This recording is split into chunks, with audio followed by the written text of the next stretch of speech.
So we'll start the new topic beyond birth, resources and status on page number 68. इसमें हम पढ़ेंगे कि birth के अलावा हमारे पास कितनी डिपेंडेंसी रहती है, कौन कौन से सोर्सेज रहते हैं जिससे हमको मनी मिल सकता है, या कौन से ऐसे रिसोर्सेज हैं जिसकी वजह से हमारा स्टेटस डिफाइन होता है। तो जैसा कि आज की डेट में होता है कि कोई कास्ट, कोई क्रीड, किसी चीज पे डिपेंड नहीं करता है हमारा स्टेटस डिपेंड करता है मनी के ऊपर। जिसके पास ज्यादा मनी है उसको ये मान लिया जाता है कि he is the superior one, भले ही वो एक शेड्यूल कास्ट को बिलोंग कर रहा हो। तो सिमिलरली पहले भी ऐसा होता था। यस, ब्राह्मणिकल एथिक्स कुछ थे कि इन्होंने बोला हुआ था कि वर्ण में डिवाइड होता है और वर्ण के अकॉर्डिंग ऑक्यूपेशन होनी चाहिए, बट ये अभी हम पिछले कुछ एग्जाम्पल्स में देख चुके कि ऐसा नहीं हो रहा था। लोगों के पास कितना पैसा है उसके हिसाब से उनका स्टेटस डिफाइन होता था, और पैसा कितना रहेगा उनकी ऑक्यूपेशन पे डिपेंड करता था। जो स्लेव्स हैं उनके पास उसी अकॉर्डिंग पैसा रहेगा।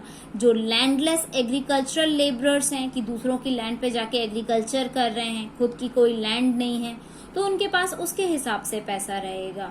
हंटर्स हो गए, फिशर फोक्स हो गए, पेस्ट्रोलिस्ट्स हो गए, या फिर क्राफ्ट्स पर्सन की बात करें, मर्चेंट्स की बात करें, या किंग्स की बात करें, तो उनका सोशल स्टेटस उनकी ऑक्यूपेशन के हिसाब से डिसाइड होता था कि उनके पास कितना पैसा आएगा, कितने रिसोर्सेज हैं, कितना वो मनी अर्न करेंगे, और उसके हिसाब से उनका स्टेटस कैसा रहेगा। इसी के अंडर में हम पढ़ेंगे जेंडर्ड एक्सेस टू प्रॉपर्टी, कि जेंडर के हिसाब से अगर देखा जाए तो प्रॉपर्टी के ऊपर किसका कितना हक रहता है। तो जेंडर्ड एक्सेस प्रॉपर्टी का मतलब हुआ कि according to the gender, masculine gender का ज्यादा हक रहता है या फेमिनिन जेंडर का ज्यादा हक रहता है। और जैसा कि हमने देखा कि पैट्रिलिनी सिस्टम फॉलो होता था कि मेल्स के पास ज्यादा पावर होती थी। सातवाहनास जरूर गोत्र अपनी मदर्स का लेते थे, लेकिन वुमेन को उतनी इम्पोर्टेंस नहीं दी जाती थी। जो मेजॉरिटी प्रॉपर्टी की पार्ट्स होती थी वो मेल के पास ज्यादा होती थी as compare to females. In fact female के पास होती नहीं थी। अभी हम डिस्क्रिप्शन में पढ़ेंगे कि फीमेल के पास कितनी प्रॉपर्टी होती थी। जो मेन प्रॉपर्टी हेड होता था वो मेल रहते थे। अब क्योंकि सारा रेफरेंस हम महाभारत के टर्म्स में ले रहे हैं, एक यही रिटन टेक्स्ट हमारे पास अवेलेबल है, तो हिस्टोरियंस ने इसी को बेस मान के, इसी के बेसिस पर जो सोशल स्टेटस था उस टाइम का वो डिस्क्राइब किया है। तो महाभारत का जो एक सीन है जहां पर कौरवों ने युधिष्ठिर को बुलाया था चौसर खेलने के लिए, मतलब प्रेजेंट टाइम का जो लूडो होता है उसको गेम ऑफ डाइस लिखा गया है, इट वॉज कॉल्ड एज चौसर। चौसर खेलने के लिए बुलाया गया था। युधिष्ठिर 5 जो पांडव थे, युधिष्ठिर, भीम, अर्जुन, नकुल, सहदेव, तो Yudhishthir was the eldest one. तो क्योंकि एक तो वो मेल था, दूसरा वो सबसे बड़ा भाई था, तो वो सबका ओनर था। मटेरियलिस्टिक प्रॉपर्टी के साथ साथ जो लिविंग प्रॉपर्टीज थी, यानी कि जो उसके स्लेव्स थे, उसकी आर्मी थी, उसके एनिमल्स थे, जो उसके चैरिट्स थे, एलिफेंट्स थे, इवन उसके भाई भी उसकी प्रॉपर्टी में ही काउंट होते थे। तो जब ये खेल खेला गया उसमें युधिष्ठिर हार गया, कौरव्स जीतते चले गए। तो दुर्योधन जीत गया, युधिष्ठिर हार गया, और वो क्या क्या हारा, वो अपनी प्रॉपर्टी भी हार गया, अपनी आर्मी, अपनी ट्रेजरी जितनी भी थी, अपनी पूरी किंगडम हार गया, एंड फाइनली वो अपने ब्रदर्स को भी उसने स्टेक पे लगा दिया, and at last he put himself on stake, और खुद को लगाकर वो खुद को भी हार गया। फिर उनकी जो एक कॉमन वाइफ थी द्रौपदी, जो कि पॉलीएंड्री के अंडर में आता है। 2 टर्म्स हमने पढ़े थे, पॉलीगाइनी और पॉलीएंड्री। पॉलीगाइनी में एक आदमी जिसकी कई सारी वाइफ्स हो सकती हैं, और पॉलीएंड्री इज जहां एक वुमेन के कई सारे हस्बैंड्स हो सकते हैं। तो Draupadi is an example of polyandry, जहां पर उसने फिर द्रौपदी को भी लगाया, और वो फिर फाइनली द्रौपदी को भी हार गया। यहाँ लेफ्ट साइड में आप देख सकते हैं कि एक एक्सर्प्ट लिया गया है द्रौपदीज क्वेश्चन नाम से, कि द्रौपदी को जब लेकर आया गया सभा में जहाँ पे गेम चल रहा था, तो वहां उसने युधिष्ठिर से क्वेश्चन पूछा। ये बहुत ही कॉन्ट्ररी क्वेश्चन है जहाँ पे दो ओपिनियन सामने आती हैं। तो उसने द्रौपदी ने पूछा whether he had lost himself before staking her. तो क्वेश्चन था कि क्या तुम अपने आप को भी हार चुके हो मुझे दाव पर लगाने से पहले?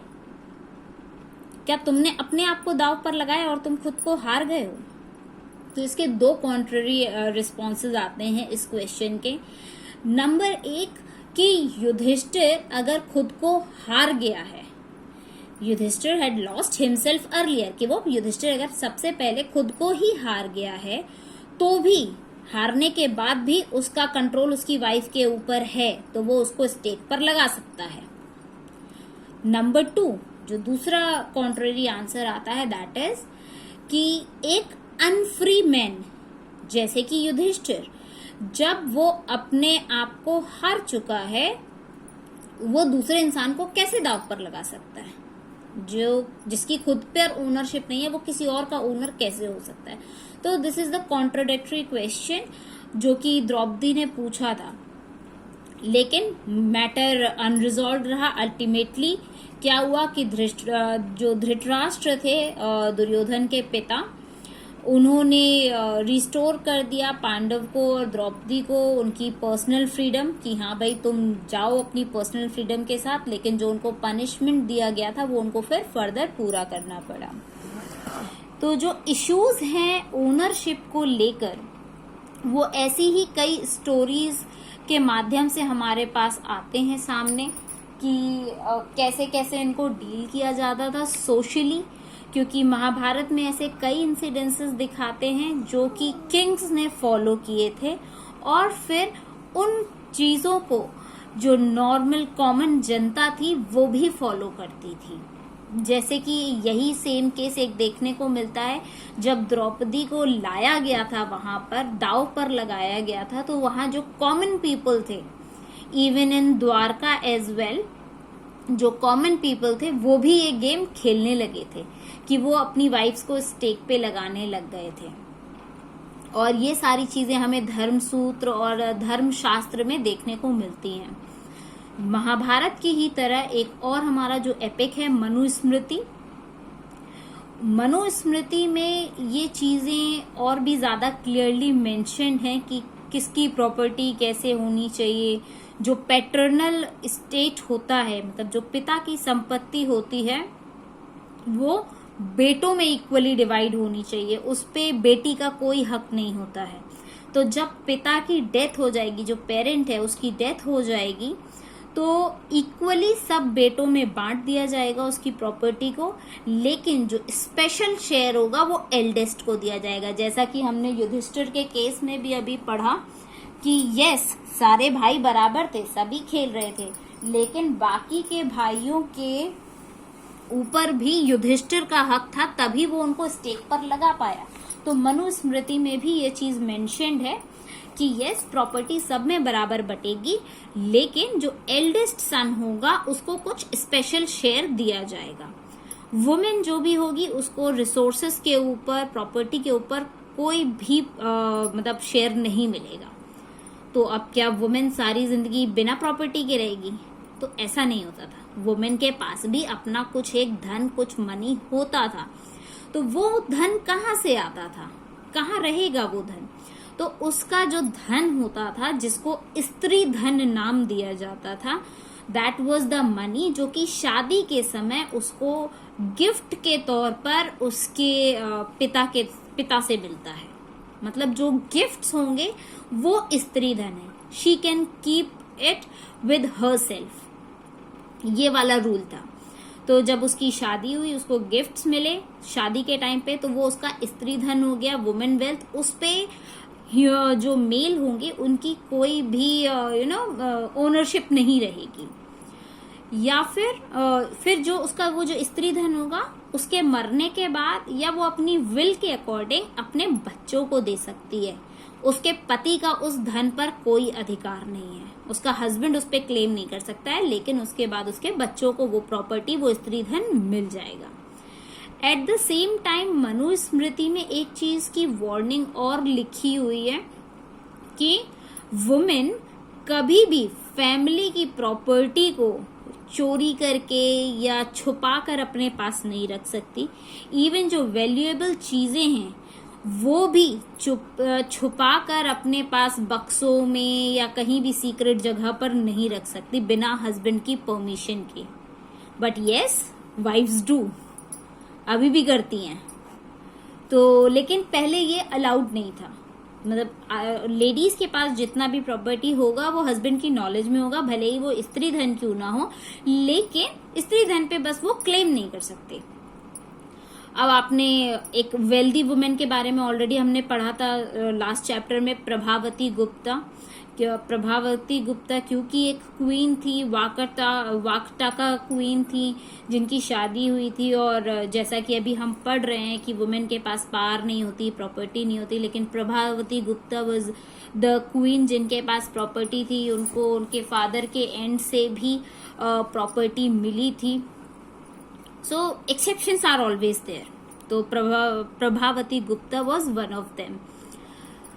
और अगर हम आगे देखें तो इसमें क्यूमुलेटिव एविडेंस जो आता है एपिग्राफिक और टेक्सचुअल, मतलब टेक्स्ट पढ़ने के बाद और एपिग्राफिक्स देखने के बाद तो ये देखने में आता है कि जो अपर क्लास वुमेन थी उनको कुछ एक्सेस था रिसोर्सेस का, कि उनको कुछ लैंड मिल जाती होगी या कैटल मिल जाता होगा, मनी मिल जाता होगा, और जनरली जो मेजॉरिटी पोर्शन था वो मेन के कंट्रोल में रहता था। दूसरे शब्दों में कहें तो जो सोशल डिफरेंस था मेन में और वुमेन में वो बहुत पर्टिकुलर था, क्योंकि उनके एक्सेस ऑफ रिसोर्सेस में बहुत डिफरेंस था कि कौन किसकी ओनरशिप रख सकता है। इसीलिए मेन और वुमेन के बीच में बहुत अंतर रहता था। जब हम पेज नंबर 69 पे आते हैं तो यहाँ हमें एक सेक्शन दिखता है which shows how could men and women acquire wealth. तो अब किसके पास कितनी प्रॉपर्टी, तो इस सेक्शन में हम पढ़ते हैं। और ये सारी चीजें मनुस्मृति में एज पर रूल्स लिखी है, इसके पास ये होना चाहिए, इसके पास ये होना चाहिए। महाभारत का रेफरेंस लेके मनुस्मृति में क्लियर पॉइंट्स में डिक्लेयर कर दिया गया है। तो आदमियों के पास 7 तरीके हैं, 7 मेथड्स हैं जिनसे उनकी प्रॉपर्टी बनती है। सबसे पहले इनहेरिटेंस, कि बाप दादाओं से उनको मिल जाए उनकी पैतृक संपत्ति। दूसरा फाइंडिंग्स, गए थे कहीं पर और खोजबीन में उनको कुछ संपत्ति मिल गई। तीसरा होता है परचेज करके, कि उन्होंने खरीद लिया। चौथा होता है लड़ाई करके किसी पे चढ़ाई कर दी और उसकी संपत्ति हथिया ली, कॉन्क्वेस्ट जिसको हम बोलते हैं। फिर उसके बाद होता है इन्वेस्टमेंट, कि उन्होंने कहीं पैसा लगाया था और वो दुगना चौगना होके मिल गया, जो कि आज की डेट में शेयर्स में किया जाता है। फिर होता है वर्क, कि उन्होंने काम किया और काम से उन्होंने पैसा कमा लिया। और एट लास्ट होता है एक्सेप्टेंस ऑफ गिफ्ट, कि उनको कोई गिफ्ट में पैसे दे दे, प्रॉपर्टी दे दे, लैंड दे दे, कैटल दे दे। तो वो इस तरीके से 7 तरीके हैं जिनसे वो पैसा कमाते हैं या प्रॉपर्टी अपनी अर्न करते हैं। अब वुमेन के पास कितने तरीके हैं? वुमेन के पास 6 तरीके हैं। सबसे पहला कि अग्नि के सामने फेरे लेते वक्त उसके पिता ने उसको जो दे दिया, दैट इज हर स्त्री धन। तो एक तरीका वो हो गया, जिसको हम ब्राइडल पोसेशन भी कहते हैं, या टोकन ऑफ अफेक्शन उसको जो मिला। फिर उसके बाद उसके भाई ने, उसके माँ ने, उसके पिता ने उसको जो गिफ्ट दे दिए वो हो गए। फिर उसके बाद वो शादी होके गई तो उसको अपनी सब्सिक्वेंट गिफ्ट्स मिल गए, जो रिलेटिव्स से उसको मिलने थे वो गिफ्ट्स उसको मिल गए, that is also called as stri dhan. फिर उसके बाद उसके अफेक्शन में, उसके प्यार में आके उसके हस्बैंड ने अगर उसको कुछ दे दिया, अगर हस्बैंड ने उसे कुछ दे दिया तो फिर वो स्त्री धन में काउंट हो गया, husband can not take it back. इससे रिलेटेड एक बंगाली स्टोरी भी है, समथिंग मैं भूल गई, कभी मुझे याद आएगा तो मैं बताऊंगी। सो रविन्द्रनाथ टैगोर ने इसके ऊपर एक स्टोरी भी लिखी है in Bengali, which refers the same, कि स्त्री धन ऐसा होता है कि वो मरते मर जाएगी, आदमी मर जाए, कर्जे में डूब जाए, पर वो स्त्री धन अपना स्त्री धन नहीं देगी, वो स्त्री अपना स्त्री धन नहीं देगी एंड ऑल। दूसरा इसमें सेक्शन आता है, एक अभी हमने देखा जेंडर्ड एक्सेस टू प्रॉपर्टी, कि जेंडर वाइज कितना एक्सेस था प्रॉपर्टी के ऊपर। अब हम देखेंगे कि वर्ण एंड एक्सेस टू प्रॉपर्टी, वर्ण के हिसाब से प्रॉपर्टी के ऊपर क्या एक्सेस था। सो वर्ण एक्सेस टू प्रॉपर्टी मतलब अभी जैसे हमने पढ़ा कि जेंडर, तो किस जेंडर का कितना हक है किस प्रॉपर्टी के ऊपर, इसी तरह वर्ण के हिसाब से कितना एक्सेस है। तो वर्ण इज कि ऑक्यूपेशन क्या है, तो शूद्र जो है सबसे नीचे आते हैं, वो सर्विट्यूड वाला एटीट्यूड है, तो ऑब्वियसली उनका प्रॉपर्टी के ऊपर हक कम होता है, उनके पास उनकी ऑक्यूपेशन ऐसी है कि वो तीनों वर्णों से नीचे ही रहेंगे। और लेकिन अगर ऐसा एक्चुअली में इम्प्लीमेंट हो रहा हो तो मतलब दिस इज तो अकॉर्डिंग टू द वर्ड कि किंग्स और ब्राह्मण्स को अमीर होना चाहिए, ब्राह्मण को सबसे ज्यादा अमीर होना चाहिए, फिर क्षत्रिय आते हैं तो किंग्स उनसे कम अमीर हो, और फिर वैश्य उनसे कम अमीर हो, और शूद्र सबसे ज्यादा गरीब होने चाहिए। बट क्या ये एक्चुअली में इम्प्लीमेंट होता था? ऐसा नहीं है। इस हिसाब से अगर चलते तो ब्राह्मण और क्षत्रिय तो सबसे ज्यादा अमीर होने चाहिए थे, लेकिन ऐसा नहीं था। यस, किंग्स के केस में, प्रीस्ट के केस में ऐसा देखा गया है, ये टेक्सचुअल ट्रेडिशंस में दिखता है कि यस, किंग्स इनवेरिएबली वेल्दी माने जाते थे, प्रीस्ट के पास भी पैसा होता था, रिच होते थे वो लोग। लेकिन कुछ ऐसे ओकेजनल डिपिक्शंस भी देखने को मिले हैं कि यह चीज फॉलो नहीं होती होगी। लेकिन यस, कभी किसी ने किसी गरीब ब्राह्मण को नहीं देखा पिछले जमाने में, पूरे उस ट्रेडिशन में कोई गरीब ब्राह्मण कभी देखने को नहीं मिला। तो दिस शोज कि हाँ, ये चीज फॉलो करते होंगे वो लोग कि ब्राह्मणों के पास ज्यादा गिफ्ट्स मिलते होंगे तो ब्राह्मण अमीर रहते होंगे। दूसरे लेवल पर अगर हम देखें तो जो ब्राह्मणिकल व्यू है सोसाइटी का, जो कि धर्मसूत्र और धर्मशास्त्र के अकॉर्डिंग है, तो क्रिटिक्स इसके ऊपर क्वेश्चन उठाते हैं कि ये जो वर्ण का ऑर्डर है ये सही नहीं है। इसको बुद्धिज्म में 6th सेंचुरी में फिर से क्वेश्चन किया गया है, क्रिटिसाइज किया गया है कि किसी भी सोसाइटी को ऐसे आप डिफरेंशिएट नहीं कर सकते। और जब हम देखते हैं तो इसमें स्पेशली क्लियरली मेंशन्ड है, जब आप ये लास्ट लाइंस पढ़ेंगे, the Buddhists recognised that there were differences in society. तो बुद्धिस्ट ने ये चीज देखी थी कि सोसाइटी में डिफरेंसेस तो हैं, but did not regard these as natural और इनफ्लेक्सिबल। तो बुद्धिस्ट ने इन चीजों को, इन डिफरेंसेस को नेचुरल नहीं बताया। नेचुरल अगर ये वर्ण के अकॉर्डिंग हो गए होते तो वो नेचुरल नहीं बताया, इनफ्लेक्सिबल भी नहीं बताया कि इसमें चेंजेस नहीं हो सकते थे, ऐसा भी नहीं था, चेंजेस भी हो जाते थे। और उन्होंने टोटली रिजेक्ट कर दिया इस आइडिया को कि आप किस कुनबे में जन्म लिया है, किस कैटेगरी में जन्म लिया है, उसके हिसाब से आपका स्टेटस हो जाएगा। तो बुद्धिस्ट टेक्स्ट के अकॉर्डिंग ये बिल्कुल गलत है। अब इसी से रेफर करता हुआ एक पाली लैंग्वेज में एक स्टोरी है, दैट इज बुद्धिस्ट टेक्स्ट की ही एक स्टोरी है पाली लैंग्वेज में, जिसका नाम है मझिम्मा निकाया। और ये एक राजा थे अवंतीपुत्र, और उनका एक डिसिपल था कच्चना, उनके बीच का एक कॉन्वर्सेशन है जो इसमें दिया गया है, वेल्दी शूद्र।